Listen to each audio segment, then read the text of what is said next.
This week I want to start off with some verses. And going into the house, they saw the child with Mary his mother, and they fell down and worshipped him.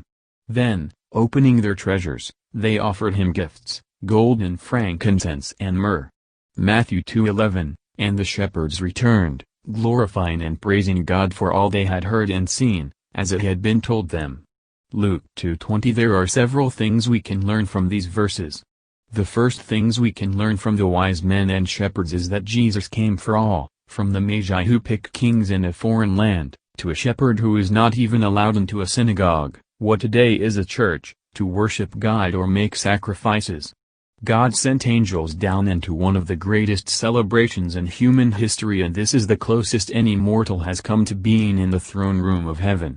The wise men got to come into the presence of Jesus. It was probably sometime after the shepherds visited, based on the age of the children that King Herod had killed, after the wise men left. So, no matter who you are, Jesus came for you. No matter what you have done, he loves you and wants to know you.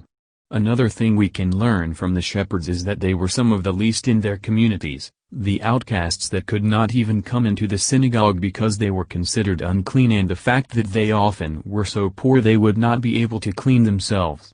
Angels came down and brought them the good news, to the least first. They did not go to the kings or the religious leaders, but came to the shepherds first, who were not even welcome in a synagogue.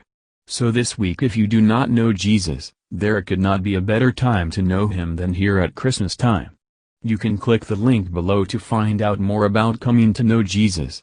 Also this week I want you to think about how God wants everyone to know him, and we should tell everyone about him. Because as I discussed last week, I do not think in our lifetime there has ever been a time when people have been more open to hearing the gospel.